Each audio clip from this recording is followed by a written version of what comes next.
Today we are going to explore one of the greatest architectural mysteries in Roman history, the fascinating trajectory of the Colosseum throughout the centuries and the events that shaped its current appearance.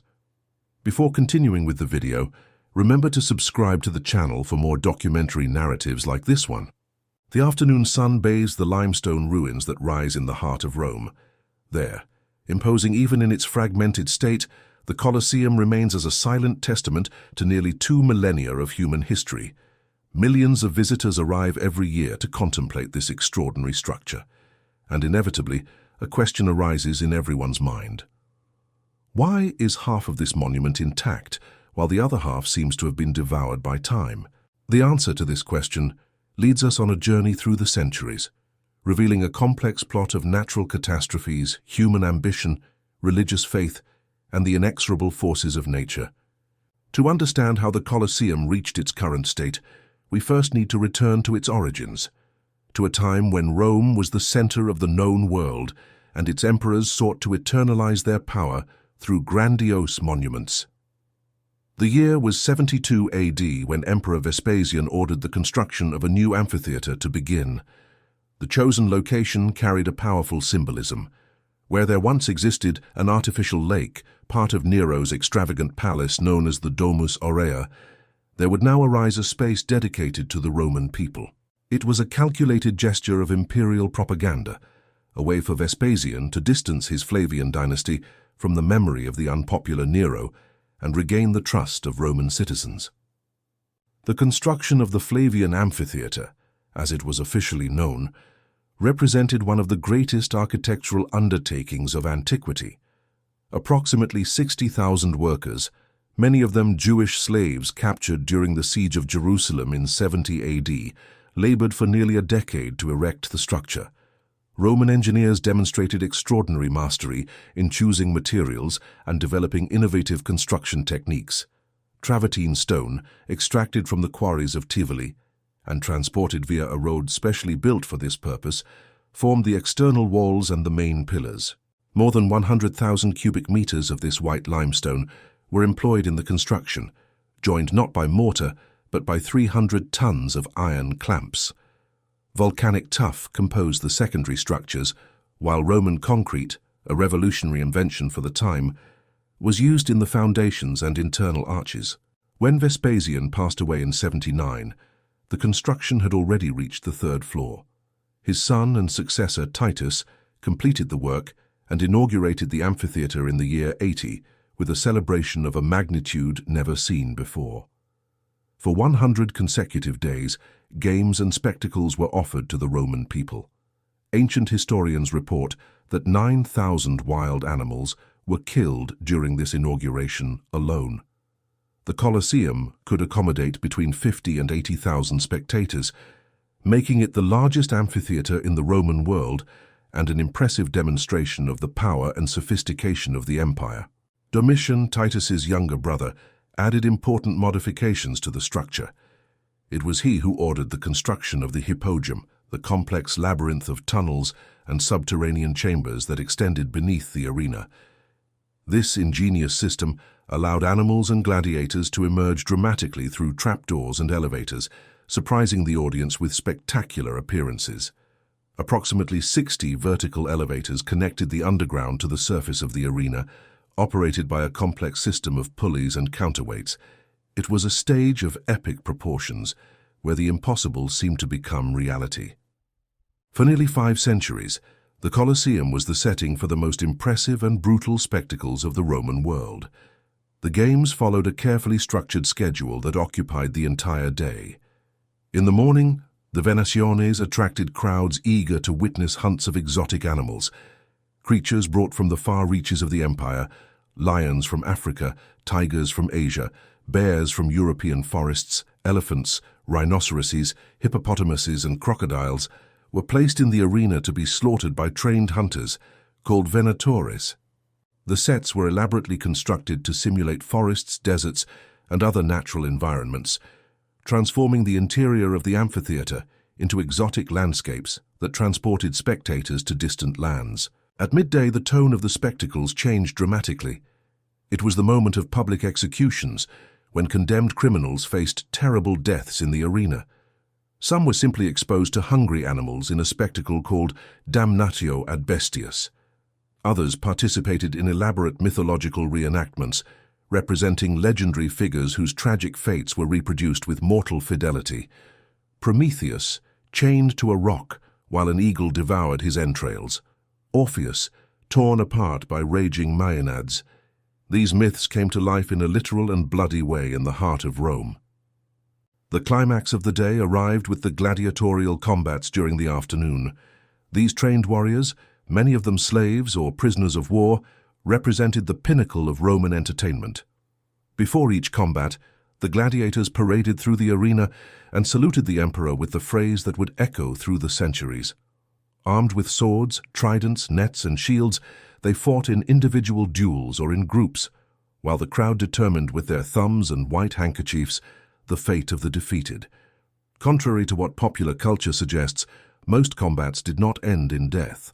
Gladiators were expensive investments, trained for years in specialized schools such as the Ludus Magnus, connected to the Colosseum by an underground tunnel. Historians estimate that only about 14% of professional gladiators died in combat. The most grandiose spectacles were reserved for special occasions. Emperor Trajan, celebrating his victory over the Dacians at the beginning of the 2nd century, offered games that lasted 123 consecutive days. During this extraordinary period, 11,000 animals were killed and 10,000 gladiators participated in the combats. These numbers, even considering possible exaggerations by ancient chroniclers, reveal the impressive scale of the events held in the amphitheater. However, even during its years of glory, the Colosseum was not immune to the forces of nature. In the year 217, a devastating fire, caused by lightning according to the historian Cassius Dio, destroyed the upper wooden levels of the amphitheater. The repairs were slow and laborious, extending for more than 2 decades. Traces of these hurried reforms are still visible today along the north wall of the building, where the stone blocks reveal patterns different from those of the original construction. It was a harbinger of the challenges that awaited the structure in the following centuries. As the 3rd century progressed, the quality of the games began to decline perceptibly. Late Roman emperors faced increasing financial pressures and constant military threats on the empire's borders. Their attention and resources were consumed far from Rome, leaving the capital with less investment in public entertainment. Furthermore, the exotic animals that so fascinated the audiences were becoming increasingly difficult to find. Centuries of relentless hunting had practically exterminated several species from their natural habitats. Hippopotamuses disappeared from the Nile, lions ceased to roar in Mesopotamia, elephants became rare in North Africa. The price of gladiators also rose constantly, making the combats a luxury that few could afford with the frequency of yesteryear. Christianity, which was progressively gaining strength in the empire, also exerted growing pressure on gladiatorial games. The new faithful considered these bloody spectacles incompatible with their religious values, and their protests gradually found an echo in imperial decisions. A particularly touching legend tells the story of a monk named Telemachus, an ascetic who reportedly traveled from the east to Rome at the beginning of the 5th century. Upon witnessing a gladiator combat in the Colosseum, Telemachus reportedly jumped into the arena and placed himself between the combatants, pleading for them to stop in the name of Christ. The enraged crowd, frustrated by the interruption of their entertainment, then reportedly stoned the monk to death. When Emperor Honorius heard of the incident, he ordered that gladiatorial combats be ended definitively. Historical reality was probably less dramatic than this pious narrative suggests. Gladiatorial combats were officially prohibited several times by different emperors throughout the 4th and 5th centuries, but these prohibitions were frequently ignored. What finally ended the tradition was a combination of factors: growing Christian disapproval, the lack of imperial funding, and the gradual disintegration of the political structure that sustained the games. The last known combats in the Colosseum occurred sometime in the early 5th century, ending more than 400 years of a tradition that had fascinated generations of Romans. Animal hunts, on the other hand, continued for some time longer. Even after the official fall of the Western Roman Empire in 476, the barbarian kings who ruled Italy still occasionally sponsored these spectacles. The Ostrogothic king Theodoric, although protesting the high costs, allowed some venaciones to be held. The last record of a hunt in the Colosseum dates from 523, when Anicius Maximus celebrated his consulship with games that included wild animals. After this date, the amphitheater that for centuries had echoed with the roars of beasts and the cries of the crowd finally plunged into silence. In the decades and centuries that followed, the memory of the Colosseum's true function was gradually fading. For medieval Romans, the colossal structure became an architectural enigma, so vast and complex that it seemed impossible for human hands to have built it. The most fantastic theories about its origins then arose. Some believed that the building had been a temple dedicated to the sun, originally crowned by an immense golden dome. Others imagined it had been a sanctuary to all the gods, with a gigantic statue of Jupiter occupying the center of the arena. These theories reflected the perplexity of an era that had lost the technical knowledge necessary to understand the achievements of its ancestors. The most extraordinary legends, however, involved the figure of Virgil. The great Roman poet, author of the Aeneid, was transformed by medieval imagination into a powerful mage and necromancer. It was said that Virgil had built the Colosseum with the help of demons, using it as a theater for his magical arts. The imposing scale of the structure and the mysterious labyrinth of tunnels under the arena seemed to confirm these supernatural stories in the eyes of a population that could not conceive of more prosaic explanations. The very spelling of the poet's name, which changed from Virgilius to Virgil in some languages, reflected this mystical association, as virga means wand in Latin.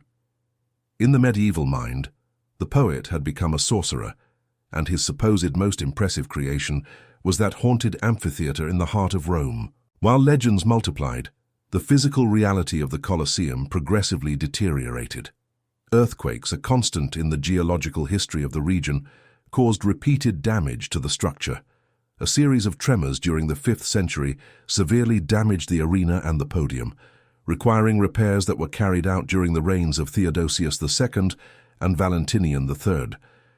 New tremors in the following centuries continued to shake the building's foundations, but the capacity and will to restore it had diminished considerably since the days of the empire. Here lies one of the most fascinating aspects of the history of the Colosseum, the reason why half of the structure suffered much more than the other. The explanation is found literally in the soil upon which the amphitheater was built. The north side of the building rests on foundations of solid volcanic rock, a stable terrain that absorbs seismic shocks with relative efficiency. The south side, however, was erected over soft alluvial sediments, the deposits left by Nero's ancient artificial lake that occupied the site before construction. This unstable soil, soaked with water, amplified the seismic waves, transmitting them with much greater force to the structures above. This geological vulnerability proved catastrophic in September 1349. A devastating earthquake, with its epicenter in the central Apennines and an estimated magnitude between 6 and 7 on the modern scale, shook the entire region. The city of L'Aquila was almost completely destroyed, and Rome suffered extensive damage. In the Colosseum, the south side, undermined by the instability of the soil below, collapsed dramatically. The entire southern external wall fell, forming a colossal mountain of rubble that became known as the Coxa Thigh of the Colosseum. The poet Francesco Petrarca, a witness to those turbulent times, recorded in his letters the fall of the massive building that so haunted pilgrims. The catastrophe of 1349 was not the first to damage the Colosseum, nor would it be the last. Previous tremors, in 443, 484, 851, and 1231, had already caused significant damage. An earthquake in 1703 knocked down 2 or 3 more arches of the external enclosure on the south side. Other smaller tremors continued to tear fragments from the structure over the following centuries. But it was the great earthquake of 1349 that definitively determined the characteristic asymmetry we see today. If earthquakes were the primary natural agents of destruction, Medieval and Renaissance Romans were their most efficient human collaborators. For a population that did not understand the historical significance of the amphitheater, the Colosseum represented simply a convenient source of construction materials, already cut and ready for use. The travertine of its walls was a beautiful and durable stone, perfect for erecting new buildings. The marble of its seats could be repurposed as decoration or burned in kilns to produce lime for mortar. Even the iron clamps that joined the stone blocks were valuable, torn out with such greed that they left the marks of holes visible to this day across the entire surface of the building. The plundering of the Colosseum was not the work of anonymous vandals, but frequently an officially sanctioned activity. From the Middle Ages onwards, popes granted formal licenses to extract materials from the structure. In the 14th century, the powerful Orsini and Colonna families received permission to remove stones and marbles. In 1452, a single contractor transported more than 2,500 wagon loads of material from the amphitheater. The stones of the Colosseum were incorporated into some of Rome's most celebrated buildings: St. Peter's Basilica, Palazzo Venezia, Palazzo Barberini, the Basilica of St. John Lateran, Palazzo della Cancelleria. It is a profound historical irony that monuments celebrated for their beauty were built, at least partially, with the bones of the world's most famous amphitheater. The immense mound of rubble left by the earthquake of 1349 became itself a privileged quarry. For 4 centuries, the coxasse of the Colosseum was systematically dismantled, its stones transformed into churches, palaces, and hospitals throughout Renaissance Rome. It was a painful paradox. Just as Renaissance humanists were beginning to understand and value the classical heritage, the destruction of the largest Roman amphitheater reached its peak. But the Colosseum was not just a quarry. During much of the Middle Ages, hundreds of people lived inside its ruined corridors and deteriorated vaults. Complete houses, with courtyards and small gardens, were built in the spaces between the arches. Shops with wooden awnings and warehouses occupied the ancient vomitoria through which crowds had once flowed.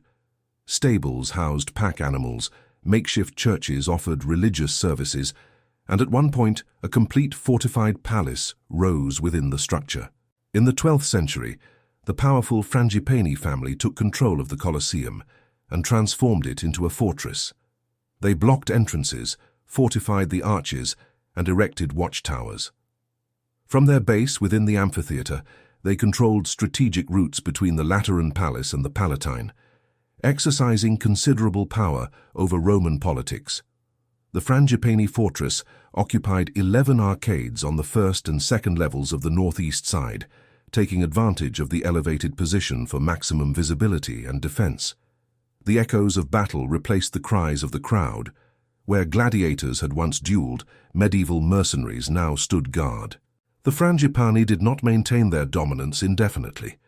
In 1216, the Annibaldi family challenged their control, beginning a dispute that lasted for decades. At the end of the century, the Annibaldi took possession of the Colosseum, but were forced to return it to the church in 1312. In the 14th century, the transfer of the popes to Avignon caused a population decline in Rome, leaving the region insecure. The Colosseum, largely abandoned by the public, became a refuge for bandits and outcasts, a dangerous place where few ventured after dark. Paradoxically, many of the medieval inhabitants of the Colosseum were lime burners, craftsmen who spent their days methodically destroying the very building in which they lived. The lime kilns installed inside the amphitheater consumed countless blocks of marble and travertine, transforming them into the mortar that would erect the medieval buildings of Rome. It was a form of slow architectural suicide, with each lit furnace further diminishing the structure that sheltered its operators. A significant change in the perception of the Colosseum began to occur in the 18th century. The belief that early Christians had been martyred in the arena gained strength, although modern historians consider these claims to lack concrete evidence. Pope Benedict XIV, in 1749, officially declared the Colosseum a sacred place, consecrated to the Passion of Christ and the memory of the martyrs. He prohibited the use of the amphitheater as a quarry and installed stations of the cross around the arena.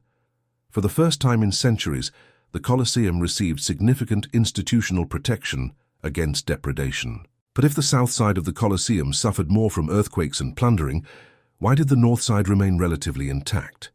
The answer involves not only geology, but also papal politics. The north side of the amphitheatre faced the processional route that connected the Lateran Palace to the Vatican. The popes who used this route for their ceremonial processions seem to have deliberately preserved this face of the Colosseum as a monumental backdrop for their parades. While the opposite side was systematically dismantled, the north facade was protected by this practical interest in maintaining an impressive landscape along the papal path. Not all popes agreed with this preservation. In the 16th century, Pius V reportedly proposed completely demolishing the remains of the amphitheatre. Pope Sixtus V considered transforming it into a wool factory to employ the prostitutes of Rome. Cardinal Altieri, nephew of Pope Clement VI, suggested using it for bullfights. Each proposal reflected a utilitarian view of the monument, treating it as a space to be repurposed rather than preserved. Fortunately, most pontiffs insisted on conserving at least a fragment of Rome's greatest ancient construction. The 18th and 19th centuries brought a new appreciation for the Colosseum. Nature, paradoxically, contributed to this change in perspective. The abandoned structure was gradually colonized by an extraordinary profusion of plant life. Mosses, ferns, vines, and even small trees sprouted from the crevices and cracks, transforming the grey ruins into a surprising vertical garden. In 1855, the English botanist Richard Decay catalogued more than 400 species of plants growing among the stones of the Colosseum, publishing his findings in the book Flora of the Colosseum of Rome. He described the amphitheatre as a living museum of natural history, where unique microclimates created by the combination of sunlight, humidity, and ancient stone allowed rare species to flourish. This romantic beauty of the ruins attracted artists, poets, and travelers from all over Europe. The Colosseum became a mandatory destination on the Grand Tour, the educational journey through Europe, undertaken by young aristocrats. Painters such as Canaletto, Piranesi, and Turner depicted the amphitheatre in works that emphasized its melancholy grandeur. The poet Lord Byron dedicated memorable verses to the monument in his poem Childe Harold, meditating on the transience of empires and the permanence of beauty. The first modern restorations began at the start of the 19th century.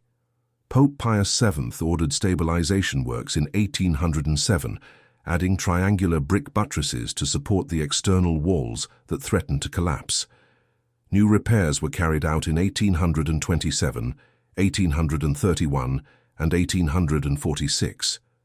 The excavations of the Hypogeum, the subterranean labyrinth, began in 1810 and were completed during Mussolini's regime in the 1930s. For the first time since antiquity, visitors could contemplate the complex system of tunnels, cages, and elevators that had once fed the spectacles of the arena. The 20th century brought new challenges for the preservation of the Colosseum.